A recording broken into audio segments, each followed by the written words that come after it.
നമസ്കാരം. രാഹുൽ മാങ്കൂട്ടത്തിന്റെ ജാമ്യ ഹർജി പരിഗണിക്കുന്നത് അടുത്ത ബുധനാഴ്ചത്തേക്ക് മാറ്റിവെച്ചിരിക്കുകയാണ്. അന്ന് വിധി പറയുമെന്നാണ് കോടതിയിൽ ബഹുമാനപ്പെട്ട സെഷൻസ് ജഡ്ജി പറഞ്ഞിട്ടുള്ളത്.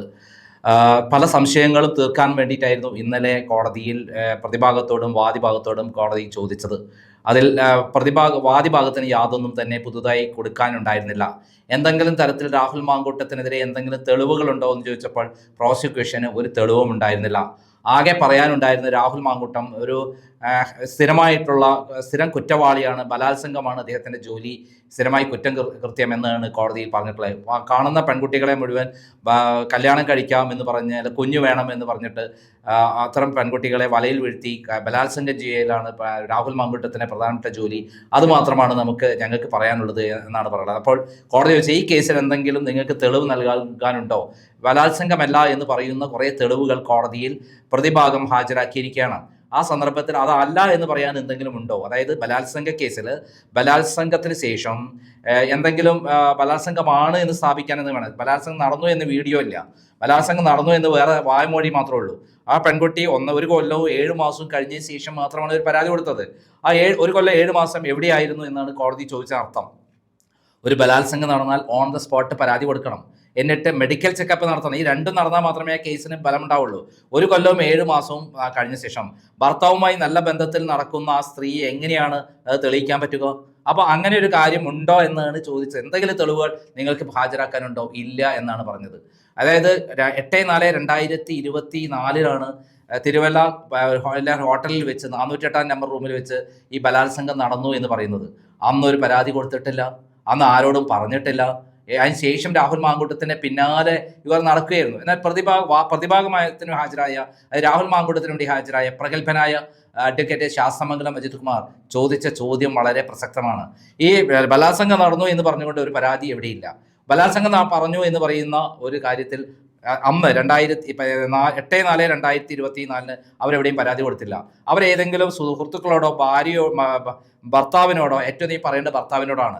ഭർത്താവിനോട് പറഞ്ഞില്ല, സിസ്റ്ററോട് പറഞ്ഞില്ല, അമ്മയോട് പറഞ്ഞില്ല, പിന്നെ എവിടെയാണ് പറഞ്ഞത്? ഇപ്പോൾ എവിടെയും പറഞ്ഞില്ല. പകരം ആ പെൺകുട്ടി രാഹുൽ മാങ്കൂട്ടത്തിൻ്റെ പിന്നാലെ പ്രണയവുമായി നടക്കുകയായിരുന്നു. സ്വന്തം ഭർത്താവിനെ വഞ്ചിച്ച് നടക്കുന്ന ഇത്തരം സ്ത്രീകളെ എന്താണ് വിലയുന്നത്? പരപുരുഷ ബന്ധം ഉള്ള സ്ത്രീകൾ എന്നല്ലേ പറയേണ്ടത്? അതിന് രാഹുൽ മാങ്കൂട്ടവുമായി പ്രണയമുണ്ടാകുമ്പോൾ അവർ ഭാര്യയാണ്, ഒരു ഡോക്ടറുടെ ഭാര്യയാണ്, ഒരു പുരാതനമായ നല്ലൊരു ക്രിസ്ത്യൻ കുടുംബത്തിൽ ജനിച്ച ഒരു പെൺകുട്ടിയാണ്. ആ പെൺകുട്ടി ഒരു ഡോക്ടറേറ്റ് എടുത്തിട്ടുണ്ട്, B.Pharm പാസ്സായിട്ടുണ്ട്, ജോലിയുണ്ട്, വിവരമുണ്ട്, പരാതി കൊടുക്കാൻ അറിവുണ്ട്. അങ്ങനെയുള്ള സന്ദർഭത്തിൽ ആ പരാതി എന്തുകൊണ്ട് കൊടുത്തില്ല? അതിനർത്ഥം ബലാത്സംഗം നടന്നില്ല എന്ന് തന്നെയാണ്. ആ പെൺകുട്ടി പിന്നീട് രാഹുൽ മാങ്കൂട്ടത്തിനോട് എനിക്ക് അന്നുണ്ടായ അനുഭവങ്ങൾ, അതായത് ആ ഹോട്ടലിൽ വെച്ചുണ്ടായ അനുഭവങ്ങൾ, ഐ എം വെരി സാറ്റിസ്ഫൈഡ്, എൻ്റെ താല്പര്യപ്രകാരമാണ് രാഹുൽ മാങ്കൂട്ടം ഇവിടെ വന്നതും, അതേപോലെ രാഹുൽ മാങ്കൂട്ടത്തിനെ ഞാൻ ആഗ്രഹിച്ച് അവിടെ കിടപ്പറ പങ്കിട്ടത് ആണെന്ന് പറയുന്ന ഫോൺ സംഭാഷണമാണ് പ്രതിഭാഗത്തിന് വേണ്ടിയിട്ട്, അത് രാഹുൽ മാങ്കൂട്ടത്തിന് വേണ്ടി അഡ്വക്കേറ്റ് ശാസ്തമംഗലം അജിത് കുമാർ കോടതിയിൽ ഹാജരാക്കിയത്. അത് കേട്ട ശേഷം ആണ് കോടതി ചോദിച്ചത് നിങ്ങൾക്ക് എന്തെങ്കിലും എതിരായിട്ട് പറയാനുണ്ടോ എന്ന്. അത് കേട്ട ശേഷം കോടതിക്ക് മനസ്സിലായി ഇത് ബലാത്സംഗമേ അല്ല. ആ പെൺകുട്ടിക്ക്, അതായത് ഈ പറയുന്ന അതിജീവിതയ്ക്ക് എങ്ങനെയെങ്കിലും സെക്ഷലി രാഹുൽ മാങ്കൂട്ടുമായി ബന്ധപ്പെടണം. അത് അവരുടെ ക്രൈസിസ് ആയിട്ട് മാറുകയാണ്. ഇപ്പം നമുക്കറിയാം, മോഹൻലാലിനെ തേടി വരുന്ന പെൺകുട്ടികൾ, മോഹൻലാൽ 10,000 പെൺകുട്ടികളുമായി, നടികളുമായിട്ടും അതേപോലെ പെൺകുട്ടികളുമായിട്ടും ശാരീരിക ബന്ധം പുലർത്തി എന്ന് അഡ്മിറ്റ് ചെയ്ത് അദ്ദേഹം പറഞ്ഞിട്ടുണ്ട്. അതായത് ഒരാൾക്ക് ഇത്രയൊക്കെ 10,000 പേരോടൊക്കെ ഇങ്ങനെ പറ്റുമോ എന്നുള്ള ചോദ്യം വരേക്കാം. എന്നാൽ കിടപ്പറ പങ്കിടാൻ, മോഹൻലാലിന്റെ കൂടെ ഒന്ന് കാണാൻ, അദ്ദേഹത്തിന്റെ അദ്ദേഹമായി ശാരീരിക ബന്ധത്തിൽ ഏർപ്പെടാൻ ആഗ്രഹിക്കുന്ന പെൺകുട്ടികൾ അദ്ദേഹത്തെ തേടി വന്നിട്ടാണ്, അല്ലാതെ അദ്ദേഹം ഏതെങ്കിലും പെൺകുട്ടിയെ ബലാത്സംഗം ചെയ്തിട്ടല്ല എന്നുള്ളതാണ് സത്യം. ബലാത്സംഗത്തിന് അദ്ദേഹത്തിന്റെ പേരിൽ കേസുണ്ടായിരുന്നു. കൃത്യമായി ഹേമ കമ്മീഷൻ റിപ്പോർട്ട് പ്രകാരം പല പെൺകുട്ടികളും പരാതി കൊടുത്തിരുന്നു. അദ്ദേഹത്തിനെതിരെ കേസൊക്കെ പിണറായി വിജയൻ എടുത്തു കളഞ്ഞു. കൃത്യമായിട്ടുള്ള ഒരു പോക്സോ കേസായിരുന്നു ആ കേസ് എന്ന് എനിക്ക് കിട്ടിയ വിവരം. അത് ക്രൈംബ്രാഞ്ച് ആ കേസ് എടുത്ത കാര്യം, പിണറായി വിജയൻ എല്ലാ കേസെടുത്ത് വലിച്ചെറിഞ്ഞു എന്നുള്ളത് നമുക്കറിയാം. പിണറായി വിജയൻ പിന്നെ ഏത് കേസെടുത്ത് വലിച്ചെറിയും? ഇരയെ ഏതെങ്കിലും കള്ളക്കേസ് കൊടുക്കും. അത് ഈ പിണറായി വിജയന്റെ കാലത്തുള്ള ഒരു രീതിയാണ്. ഈ ആരെങ്കിലും അവർക്ക് വേണ്ടപ്പെട്ട ആളുണ്ടെങ്കിൽ ഇരയായി വരുന്ന പെൺകുട്ടിക്ക് എതിരെ വേറൊരു കേസ് കൊടുക്കും. എന്താ മോഷണം നടത്തിയെന്നോ, അവർ തമ്മിൽ ഒരുമിച്ച് താമസ സമയത്ത് അവിടുന്ന് മോഷണം നടത്തി എന്ന് പറഞ്ഞൊരു പരാതി കൊടുത്താൽ പെൺകുട്ടി കുടുങ്ങിയില്ലേ? പിന്നെ ആ കേസുമായി മുന്നോട്ട് പോകണ്ടേ? അതിന് അറസ്റ്റ് നടക്കുമ്പോൾ പിന്നെ ആ പെൺകുട്ടി ബലാത്സംഗത്തിന്റെ കേസ് നിൽക്കുമോ? ഇതാണ് പിണറായി വിജയന്റെ സ്റ്റൈൽ. ഇവിടെ രാഹുൽ മാങ്കൂട്ടത്തിന്റെ കാര്യത്തിൽ ഈ പെൺകുട്ടി തന്നെ തെളിവുകൾ നിരവധി ഉണ്ടാക്കിയിട്ടുണ്ട്. അതിൽ ഏറ്റവും പ്രധാനപ്പെട്ട തെളിവാണ് രാഹുൽ മാങ്കൂട്ടം അയച്ച ഓഡിയോയിലുള്ളത്. അന്ന് ഹോട്ടലിൽ വെച്ചുണ്ടായ സംഭവങ്ങളെല്ലാം അവരുടെ സമ്മതത്തോടും അറിവോടും അംഗീകാരത്തോടും താല്പര്യത്തോടും കൂടിയാണ് അവർ സാറ്റിസ്ഫൈഡ് ആണ്. ഇനിയും രാഹുൽ മാങ്കൂട്ടത്തിന് അവർക്ക് കിട്ടണം, അവർ രാഹുൽ ഒരു ഭർത്താവായി വരണം, ഒരു കുഞ്ഞിന്റെ അച്ഛനായിട്ട് രാഹുൽ മാങ്കൂട്ടനെ വേണം. അവർക്ക് കുഞ്ഞില്ല, അപ്പൊ ആ സന്ദർഭത്തിൽ അവർക്ക് ഒരു കുഞ്ഞിനെ വേണം, രാഹുൽ മാങ്കൂട്ടത്തിനെ കുഞ്ഞായിരിക്കണം എന്നാണ് അവർ പറഞ്ഞിട്ടുള്ളത് ഓഡിയോയില്. ആലോചിച്ച് നോക്കൂ, സ്വന്തം ഭർത്താവിനെ, അതോ ഡോക്ടറെ, എല്ലാ പാരമ്പര്യമുള്ള ഒരു കുടുംബത്തിൽ നിന്ന് വന്നിട്ട് കല്യാണം കഴിച്ച് നാട്ടുകാരും കൂടെ അറിഞ്ഞുകൊണ്ട് കല്യാണം കഴിച്ച അവസാനം രാഹുൽ മാങ്കൂട്ടത്തിന് പിന്നാലെ നടക്കണവര്. എന്നിട്ട് പറയാണ് എനിക്കൊരു കുഞ്ഞിനെ വേണം, എനിക്ക് ശാരീരിക ബന്ധം പുലർത്തണം എന്ന് പറഞ്ഞിട്ടുള്ളതാണ്. അത് മാത്രമല്ല, ഒരു കൊല്ലം കഴിഞ്ഞിട്ട് ഇത് കോടതിയിൽ ഹാജരാക്കിയ രേഖയിലെ കാര്യം പറയുന്നത്. അത് മാത്രമല്ല, രാഹുൽ മാങ്കൂട്ടത്തിന് ആ പെൺകുട്ടി നിരന്തരമായി വാട്സപ്പ് ചാറ്റ് ചെയ്തിരുന്നു. ആ വാട്സപ്പ് ചാറ്റിലെല്ലാം തന്നെ പറഞ്ഞത് ഞാൻ സമ്മാനം തരുന്നു. എന്തൊക്കെ സമ്മാനമാണ് വേണ്ടത്, എന്തൊക്കെ വേണം, ഡ്രസ്സ് വേണോ ഡ്രസ്സ്, പിന്നെയോ വേറെന്താ വേണ്ടത്, ചെരുപ്പ് വേണോ ചെരുപ്പ്, വാച്ച് വേണോ വാച്ച്, പിന്നെ രാഹുൽ മാങ്കൂട്ടം സെന്റ് ഏറ്റവും പുതിയ സുഗന്ധദ്രവ്യങ്ങളെല്ലാം എത്തിച്ചു കൊടുക്കാൻ തയ്യാറായിരുന്നു. രാഹുൽ മാങ്കൂട്ടം ഏറ്റവും ഷൈൻ ചെയ്ത് നിൽക്കണമെന്നായിരുന്നു ആ പെൺകുട്ടിയുടെ ആഗ്രഹം. അങ്ങനെ രാഹുൽ മാങ്കൂട്ടത്തിനെ പിന്നാലെ നടന്ന് ആ രാഹുൽ മാങ്കൂട്ടത്തിനെ എല്ലാ കാര്യങ്ങളും ചെയ്തു കൊടുത്ത പ്രണയമൂത്ത് കാമമൂത്ത് ഭ്രാന്തായി തീർന്ന ആ പെൺകുട്ടി വഴിയിൽ നടന്ന അവസാനം എന്തായി, രാഹുൽ മാങ്കൂട്ടം എന്ത് ചെയ്തു, ബ്ലോക്ക് ചെയ്തു. അവിടെയാണ് ഏറ്റവും പ്രധാനം. ഒരു ബലാത്സംഗ കേസിലെ പ്രതിയെ പിന്നീട് വേട്ടയാടി രാഹുൽ മാങ്കൂട്ടുമായി ബന്ധപ്പെടണം, വീണ്ടും എനിക്ക് കാണണം എന്ന് പറഞ്ഞ്, കല്യാണം കഴിക്കണം എന്ന് പറഞ്ഞ്, കുഞ്ഞു വേണം എന്ന് പറഞ്ഞ്, രാഹുൽ മാങ്കൂട്ടത്തിനെ കുഞ്ഞാണ് എനിക്കണം, ഞാൻ പ്രസവിക്കേണ്ടതെന്ന് പറഞ്ഞ ആ പെൺകുട്ടി പിന്നീട് രാഹുൽ മാങ്കൂട്ടം ബ്ലോക്ക് ചെയ്തു. ആ സന്ദർഭത്തിൽ ആ പെൺകുട്ടി അയച്ച ഫെനി നയന അയച്ച വാട്സപ്പ് ചാറ്റ് കണ്ട് മൂക്കത്ത് വിരൽ വെച്ച് പോയ കോടതി ചോദിച്ചു, ഈ രാത്രി 3 മണിക്കൂർ രാഹുൽ മാങ്കൂട്ടത്തിന് കൂടെ ഫ്ലാറ്റിൽ ഒറ്റയ്ക്ക് കഴിയണം എന്ന് പറഞ്ഞത് കാണാൻ വേണ്ടിയിട്ടാണോ, എന്തിനു വേണ്ടിയിട്ടാണ്? അവിടെ ആ കുട്ടിക്ക് കിടപ്പറ പങ്കിടാൻ തന്നെയല്ലേ? അപ്പോൾ കിടപ്പറ പങ്കിടാത്തത് കൊണ്ടാണോ ഈ ബലാത്സംഗ കഥയായിട്ട് വന്നിരിക്കുന്നത് എന്നാണ് ചോദ്യം. ഈ നാണം കെട്ട ഗവൺമെന്റിന്റെ കാര്യം ആലോചിച്ച് നോക്കുകയാണ്. ഒരു കേസ് എടുക്കുമ്പോൾ ബലാത്സംഗ കേസിൽ നിർബന്ധമായും വാദിയുടെയും പ്രതിയുടെയും വാദങ്ങൾ കേട്ട് അതിന് ശേഷം മാത്രമേ കേസുമായി മുന്നോട്ട് പോകാൻ പാടുള്ളൂ. സുപ്രീം കോടതി പറഞ്ഞിട്ടുണ്ട്. ഇത്തരത്തിലുള്ള വ്യാജ കേസുകൾ നിരന്തരമായി വന്നുകൊണ്ടിരിക്കുന്നതിനാൽ നിരന്തരമായിട്ട് വന്നുകൊണ്ടിരിക്കുകയാണ് വ്യാജ കേസുകൾ. ബലാത്സംഗ കേസിൽ ഒരു ആണിനെ കൊടുക്കാൻ എളുപ്പമാണ്, അതിനെക്കുറിച്ച് സാഹചര്യം ഉണ്ടായാൽ മതി. ഇപ്പം ഇവിടെ ഹോട്ടലിൽ താമസിച്ചു എന്ന് പറയുന്ന ഒറ്റ സാഹചര്യം വെച്ചിട്ടാണ് 1.5 കൊല്ലം മുമ്പുള്ള ആ സാഹചര്യം വെച്ചിട്ട് രാഹുൽ മാങ്കൂട്ടത്തിനെ പൂട്ടാൻ വേണ്ടി പിണറായി വിജയനോടൊപ്പം നിന്നുകൊണ്ട് പി ശശിയോടൊപ്പം നിന്നുകൊണ്ട് കള്ളപ്പരാതി അവർ തയ്യാറാക്കിയ പ്രകാരമുള്ള കാര്യങ്ങൾ ആ പെൺകുട്ടി പറഞ്ഞത്. പക്ഷേ ഈ പരാതി തയ്യാറാക്കിയത് പി ശശിയുടെ ഒരു വളരെ വേണ്ടപ്പെട്ട ഒരു അഡ്വക്കേറ്റ് ആണെങ്കിലും 3 പരാതികളും തയ്യാറാക്കിയത് 3 പരാതികളാണല്ലോ രാഹുൽ മാങ്കൂട്ടത്തിനെതിരെ ഉള്ളത്. ആ 3 പരാതികളും തയ്യാറാക്കിയത് രാഹുൽ പി ശശിയുടെ വലങ്കയ്യായ ഒരു അഡ്വക്കേറ്റ് ആണ്. പക്ഷെ ആ അഡ്വക്കേറ്റ് അറിയില്ല ഇങ്ങനെയുള്ള കാര്യങ്ങളെല്ലാം ഉണ്ടെന്നുള്ളത്. ഈ പെൺകുട്ടി നിരന്തരമായിട്ട് വാട്സപ്പ് ചാറ്റ് ചെയ്തിട്ടുണ്ട്, നിരന്തരമായി രാഹുൽ മാങ്കൂട്ടത്തിന് പിന്നാലെ ഓടി നടന്നിട്ടുണ്ട്. അത് പ്രണയമൂത്ത് കാമമൂത്ത് അവസാനം ഭ്രാന്തായി രാഹുൽ മാങ്കൂട്ടത്തിന് അയച്ച ചാറ്റുകൾ എന്താണെന്നുള്ള പോലും അവർ ഓർക്കുന്നില്ല. അങ്ങനെയുള്ള ഒരു ചാറ്റാണ് ഫെനി നൈനാന് അയച്ച ചാറ്റുകൾ.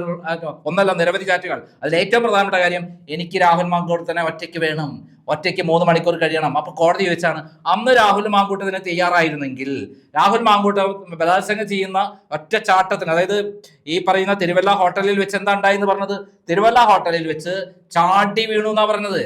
ചാടി വീണു ആര്? രാഹുൽ മാങ്കൂട്ടം കണ്ടപാടെ ചാടി വീണു. റൂം എടുത്തത് ആ അതിജീവിത, എന്നാൽ ചാടി വീണിട്ട് പിന്നെ ബലാത്സംഗമായിരുന്നു. അവരുടെ ശരീരം മുഴുവൻ കീറി മുറിച്ചു എന്നാണ് പറയുന്നത്. മാത്രം അടിച്ചു, തുപ്പി, എന്തൊക്കെയാ പറയുന്നത്. അങ്ങനെ ഒരാളെ വീണ്ടും തേടിപ്പോയത് എന്തിന്? വീണ്ടും പിന്നിൽ നടന്ന എന്തിന്? രാഹുൽ മാങ്കൂട്ടം ഫോൺ എടുക്കാതെ വന്നപ്പോൾ ഫെനി നൈനാന് വാട്സപ്പ് ചാറ്റ് അയച്ചെന്തിന്? എന്തിനാണ് രാത്രി എന്റെ കൂടെ കഴിയണമെന്ന് പറഞ്ഞത്? രാത്രി എന്റെ കൂടെ കഴിയണം എന്ന് പറഞ്ഞത് എന്തിനാണ്? 3 മണിക്കൂർ കഴിയണം എന്നാണ്. അപ്പൊ അവിടെ ബലാത്സംഗം നടക്കില്ലേ? കോടതി വെച്ചത് ഈ ബന്ധം അന്ന് 3 മണിക്കൂർ പോയി തയ്യാറായിട്ട് ശാരീരിക ബന്ധത്തിന് രാഹുൽ മാങ്കൂട്ടം തയ്യാറായിട്ട് അവിടെ ചെന്നിരുന്നെങ്കിൽ ഈ പെൺകുട്ടി ബലാത്സംഗ കേസ് ഉണ്ടാകുമായിരുന്നോ? ഇല്ല. അപ്പൊ ഇതൊന്നല്ല കാരണം. ഇതിന്റെ യഥാർത്ഥ കാരണം എന്താണ്? ബലാത്സംഗമല്ല, പകരം ആ രാഹുൽ മാങ്കൂട്ടത്തിനെ അവർക്ക് ഒറ്റയ്ക്ക് കിട്ടണം. അവര് വിചാരിച്ചത് രാഹുൽ മാങ്കൂട്ടം ആ പെൺകുട്ടിയുമായി മാത്രമുള്ള ഒരു ബന്ധം ആയിരുന്നു എന്നാണ്. രാഹുൽ മാങ്കൂട്ടന്റെ സ്വഭാവപ്രകാരം അതേ മാങ്കൂട്ടം തന്നെയാണ്. എല്ലാ കാണുന്ന പെൺകുട്ടികളോടൊക്കെ പ്രണയമാണ്, അവരുമായി ശാരീരിക ബന്ധം പുലർത്തുന്നു. അദ്ദേഹത്തിന്റെ ഏറ്റവും വലിയ തെറ്റാണ്. എവിടെ ഒരു ബലാത്സംഗം നടന്നില്ല, പെൺകുട്ടികൾ ഇങ്ങോട്ട് ആഗ്രഹിച്ചു വരുന്നു, പെൺകുട്ടികൾ മുൻകൈ എടുക്കുന്നു എന്നുള്ളതാണ്. എന്തൊരു കാലമാണ് ആലോചിച്ച് നോക്കൂ. സ്വന്തം ഭർത്താവിനെ വഞ്ചിച്ചിട്ടാണ് ഈ പെൺകുട്ടി കാനഡയിൽ നിന്ന് ഇവിടെ വന്ന് രാഹുൽ മാങ്കൂട്ടത്തിനെ തേടി വരുന്നത്. ഇങ്ങനെ അവസാനം ആവാത്ത പിണറായി വിജയന് നിന്ന് കൊടുക്കുകയാണ് രാഹുൽ മാങ്കൂട്ടത്തെ നശിപ്പിക്കാൻ വേണ്ടിയിട്ട്. ഇത്തരത്തിലുള്ള കള്ളക്കേസുകൾ സൊസൈറ്റിയിൽ വർദ്ധിച്ചുകൊണ്ടിരിക്കുകയാണ്. സുപ്രീം കോടതിയുടെ ഏറ്റവും പുതിയ വിധി, നാഗരത്നത്തിന്റെ വിധിയുണ്ട്. 2026 ജനുവരി 28 വന്ന വിധിയാണ്. പറയുന്നത് വിവാഹ വാഗ്ദാനം ചെയ്തിട്ട് ഒരാൾ ലൈംഗിക ബന്ധത്തിൽ ഏർപ്പെട്ട് കഴിഞ്ഞാൽ, ഒരു പെൺകുട്ടിയെ ലൈംഗിക ബന്ധത്തിൽ, ബലാത്സംഗമല്ല എന്ന് അവരുടെ ഉഭയസമ്മതത്തോട് കൂടിയിട്ടാണ്. ഇവിടെ ഉഭയസമയത്തോടു കൂടി നടന്ന ഈ ശാരീരിക ബന്ധം, ഈ കിടപ്പറ പങ്കിടൽ തീർച്ചയായും നിലനിൽക്കാത്തതാണ്. ഇത് ബലാത്സംഗമല്ല, ഒരിക്കലും കേസ് നിൽക്കുന്നതല്ല.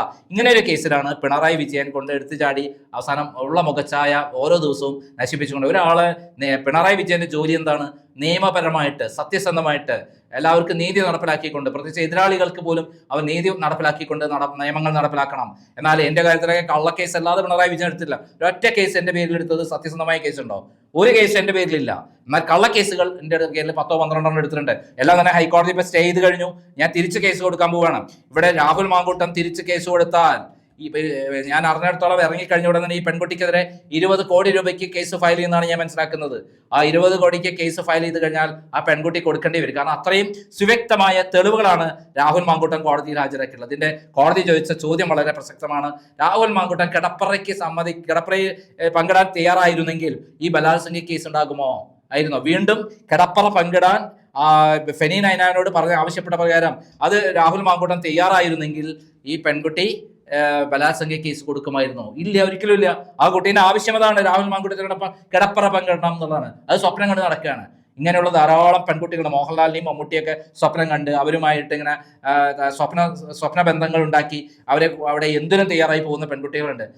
മോഹൻലാലിന് കൂടെ 10,000 പെൺകുട്ടികൾ എന്നൊക്കെ പറഞ്ഞപ്പോൾ നമ്മൾ ഞെട്ടിപ്പോകും. പക്ഷെ അത് സത്യമാണ്. രാഹുൽ 10,000 പേര് മോഹൻലാലിന് ആവാമെങ്കിൽ എന്തുകൊണ്ട് രാഹുൽ മാങ്കൂട്ടത്തിനായിക്കൂടാ? പക്ഷെ രാഹുൽ മാങ്കൂട്ടം രാഷ്ട്രീയ നേതാവാണ്. അവിടെയാണ് രാഹുൽ മാങ്കൂട്ടത്തിനെ പറ്റിയ തെറ്റ്. ഏത് പെൺകുട്ടി വന്നാൽ അവരെ വഴിതിരിച്ച് മാറ്റി കൊണ്ടുപോകേണ്ട ഉത്തരവാദിത്തം അദ്ദേഹത്തിനുണ്ട്. അദ്ദേഹം നല്ലൊരു പെൺകുട്ടിയെ കണ്ടെത്തി കല്യാണം കഴിച്ച് എല്ലാവർക്കും മാതൃകയാവേണ്ട ആൾ ഇങ്ങനെ ആവാൻ പാടില്ല. കോൺഗ്രസ് എടുത്ത നിലപാട് ഏറ്റവും ശരിയാണെന്ന് കരുതുന്ന ആളാണ് ഞാൻ. കാരണം കോൺഗ്രസിലെ ചില പ്രമുഖ നേതാക്കന്മാരുടെ പെൺമക്കൾ എന്നോട് വിളിച്ചിരുന്നു, ഇതിന്റെ ഉൾപ്പെട്ട അവർ പറഞ്ഞ കഥകൾ കേട്ട് ഞാൻ ഞെട്ടിയിട്ടുണ്ട്. പക്ഷെ അവരെല്ലാവരും തന്നെ ഇപ്പൊ രാഹുൽ മാങ്കൂട്ടത്തിനോടുള്ള വല്ലാത്ത ആ അഭിനിവേശം കാരണമാണ് ചാടിയിട്ടുള്ളത്. എല്ലാം തന്നെ രാഹുൽ മാങ്കൂട്ടം മാത്രമല്ല കുറ്റക്കാരൻ, പകരം ഇവര് ഈ പെൺകുട്ടികൾ കൂടിയാണെന്നുള്ളത് വ്യക്തമായി എനിക്ക് പറയാൻ പറ്റും. ഞാൻ അവരോട് ചോദിച്ച ചോദ്യം, രാഹുൽ മാങ്കൂട്ടം നിങ്ങളെ നിർബന്ധിച്ചിട്ടാണോ ഈ കാര്യത്തിന് ഇറങ്ങിയത്? അല്ല, അവരെയും കൂടെ താല്പര്യപ്രകാരമാണ്. അങ്ങനെയുള്ള ഒരാള് രാഷ്ട്രീയത്തിൽ പ്രവർത്തിക്കാതിരിക്കാൻ നല്ലത് എന്ന് അഭിപ്രായക്കാരനാണ് ഞാൻ. അതുകൊണ്ട് കോൺഗ്രസ് എടുത്ത തീരുമാനം ഉചിതമായിരുന്നു. അത് എതിർ പാർട്ടികൾക്ക്, പ്രത്യേകിച്ചും പിണറായി വിജയനൊന്നും ഉപയോഗിക്കാൻ പറ്റാത്ത അവസ്ഥയാക്കി കഴിഞ്ഞു. കാരണം ശബരിമല കേസിലൊക്കെ CPM-ലെ നേതാക്കന്മാർ പോലും അറസ്റ്റ് ചെയ്തിട്ട് അവരെ പാർട്ടി പിടിച്ച് പുറത്താക്കാതിരിക്കുന്നതിന് കാരണം ഉത്തരം പറയാൻ പറ്റാത്ത അവസ്ഥയാക്കി കോൺഗ്രസ്. കാരണം കോൺഗ്രസിന് ഒരു പരാതി വന്നപ്പോൾ തന്നെ രാഹുൽ മാങ്കൂട്ടത്തിനെ അവിടുന്ന് സസ്പെൻഡ് ചെയ്യുകയും പിന്നീട് ഡിസ്മിസ് ചെയ്യുകയും ചെയ്തു. അദ്ദേഹത്തിന് തിരിച്ചു വരാം, തെറ്റുകൾ തിരുത്തി രാഹുൽ മാങ്കൂട്ടത്തിന് കോൺഗ്രസിലേക്ക് തിരിച്ചു വരാം. അവർ അത്രയല്ലേ ചെയ്തിട്ടുള്ളൂ, വേറൊന്നും ചെയ്തില്ല. അത് ഉചിത സമയത്ത് അദ്ദേഹത്തിന് ഒരു ശിക്ഷ കൊടുക്കേണ്ടത് കൊടുത്തു. എന്തായാലും ഈ കാര്യത്തിൽ കോടതിയുടെ ചോദ്യം വളരെ പ്രസക്തമാണ്. രാഹുൽ മാങ്കൂട്ടം വീണ്ടും കിടപ്പറയിൽ പങ്കിടാൻ തയ്യാറായിരുന്നെങ്കിൽ ഈ ബലാത്സംഗ കേസ് ഉണ്ടാകുമായിരുന്നോ? നന്ദി, നമസ്കാരം.